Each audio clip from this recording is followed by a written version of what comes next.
శ్రీ పొట్టి శ్రీరాములు నెల్లూరు జిల్లా సమాచార లేఖ. వ్యాఖ్యానం డాక్టర్ ఎస్ అమరనారాయణరావు. పేద ప్రజలకు ఎంతో ప్రయోజనం కలిగించే పీఎం సూర్యఘర్ పథకాన్ని ప్రజలు విస్తృతంగా ఉపయోగించుకునేలా పూర్తి స్థాయిలో అవగాహన కల్పించాలని విద్యుత్ శాఖ అధికారులను దక్షిణ ప్రాంత విద్యుత్ పంపిణీ సంస్థ మేనేజింగ్ డైరెక్టర్ సంతోష్రావు ఆదేశించారు. నెల్లూరులో విద్యుత్ శాఖ అధికారులతో ఆయన సమీక్ష సమావేశాన్ని నిర్వహించారు. పీఎం సూర్యఘర్ పథకానికి సంబంధించి రిజిస్ట్రేషన్ చేసుకున్న లబ్ధిదారుల నుంచి అవసరమైన పత్రాలను తీసుకోవాలన్నారు. ఈ పథకానికి కేంద్ర ప్రభుత్వం సబ్సిడీ ఇస్తోందని, ఈ విషయాన్ని వినియోగదారులకు తెలియజేయాలని ఆయన సూచించారు. జిల్లాలో జలవనరుల అభివృద్ధి కోసం కేంద్ర ప్రభుత్వం ఆర్ఆర్ఆర్ పేరుతో అమలు చేస్తున్న రిపేర్, రెనోవేషన్, రెస్టరేషన్ పథకాన్ని సద్వినియోగం చేసుకోవాలని జిల్లా పూర్వ కలెక్టర్ ఓ ఆనంద్ అధికారులను ఆదేశించారు. నెల్లూరులో జరిగిన జిల్లా స్థాయి అమలు పర్యవేక్షణ కమిటీ సమావేశంలో ఆయన ముఖ్య అతిథిగా పాల్గొన్నారు. నీటి నిల్వ సామర్థ్యం, భూగర్భ జలాలు పెంచడంతో పాటు పంటలకు నీటిని సమృద్ధిగా అందించేందుకు ఆర్ఆర్ఆర్ పథకం దోహదం చేస్తుందన్నారు. జిల్లా నీటి నిర్వహణ సంస్థ, జలవనరులు, భూగర్భ జల శాఖల అధికారులు సమన్వయంతో పనిచేసి ఈ పథకాన్ని అమలు చేయాలని ఆయన ఆదేశించారు. కేంద్ర ప్రభుత్వ అమృత్ 2.0 పథకం కింద రాష్ట్రంలోని అన్ని మున్సిపాలిటీలలో ఇంటింటికి తాగునీటిని సరఫరా చేస్తామని రాష్ట్ర పురపాలక పట్టణాభివృద్ధి శాఖ మంత్రి డాక్టర్ పొంగూరు నారాయణ తెలిపారు. నెల్లూరు నగరంలోని పాత మున్సిపల్ కార్యాలయ ప్రాంతంలో స్మార్ట్ రేషన్ కార్డులను లబ్ధిదారులకు ఆయన అందించారు. అనంతరం నారాయణ మాట్లాడుతూ అమృత్ పథకంకి త్వరలోనే ప్రారంభమవుతుందని చెప్పారు. రాష్ట్రంలో పేరుకుపోయిన 85 లక్షల టన్నుల చెత్తను అక్టోబర్ 2లోగా తొలగిస్తామని మంత్రి వెల్లడించారు.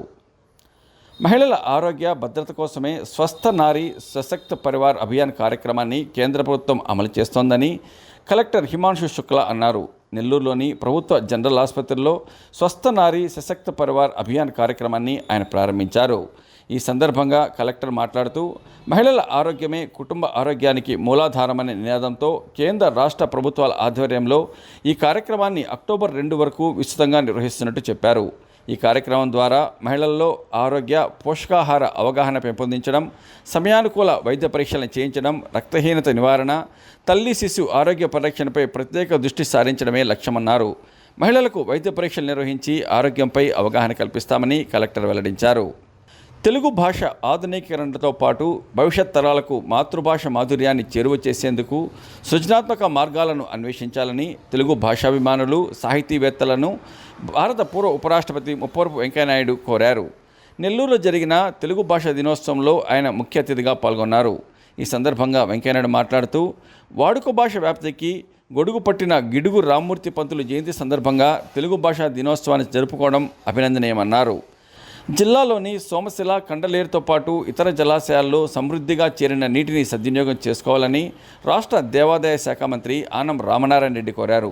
అనంతసాగరం మండలంలోని సోమశిల జలాశయం వద్ద ఆయన పెన్నా నదికి ప్రత్యేక పూజలు చేసిన అనంతరం గేట్లను ఎత్తి నీటిని దిగువకు విడుదల చేశారు. ఈ సందర్భంగా మంత్రి మాట్లాడుతూ సోమశిల జలాశయంలో ప్రస్తుతం 74 టీఎంసీల నీటి నిల్వ ఉందన్నారు. ఎగువ ప్రాంతం నుంచి వరద ప్రవాహం కొనసాగుతూ ఉండడంతో ముందు జాగ్రత్తగా 13,400 క్యూసెక్ల నీటిని దిగువకు విడుదల చేస్తున్నామన్నారు.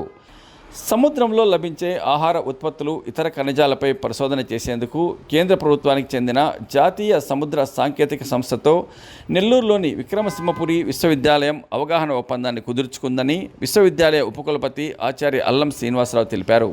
విశ్వవిద్యాలయంలో జరిగిన సమావేశంలో ఆయన మాట్లాడుతూ దేశంలో తీర ప్రాంతం విస్తృతంగా కలిగిన రాష్ట్రాల్లో ఆంధ్రప్రదేశ్ 2వ స్థానంలో ఉందన్నారు. అందువల్లే కేంద్ర రాష్ట్ర ప్రభుత్వాలు ఈ ప్రాంతంలో కోస్టల్ కారిడార్తో పాటు ప్రత్యేక ఎగుమతి మండలాలను కూడా ఏర్పాటు చేస్తోందన్నారు. జాతీయ సముద్ర సాంకేతిక సంస్థతో కలిసి విక్రమసింహపురి విశ్వవిద్యాలయ విద్యార్థులు పరిశోధనలో పాలు పంచుకుంటారన్నారు. విద్యార్థులకు ఈ సంస్థ నుంచి ఆర్థిక సహకారం కూడా అందుతుందని ఆయన వెల్లడించారు. కేంద్ర ప్రభుత్వ ఆశీస్సులతో పోలవరం ప్రాజెక్టు పనులు వేగంగా సాగుతున్నాయని, త్వరలోనే పనులు పూర్తవుతాయని రాష్ట్ర దేవాదాయ శాఖ మంత్రి ఆనం రామనారాయణ రెడ్డి తెలిపారు.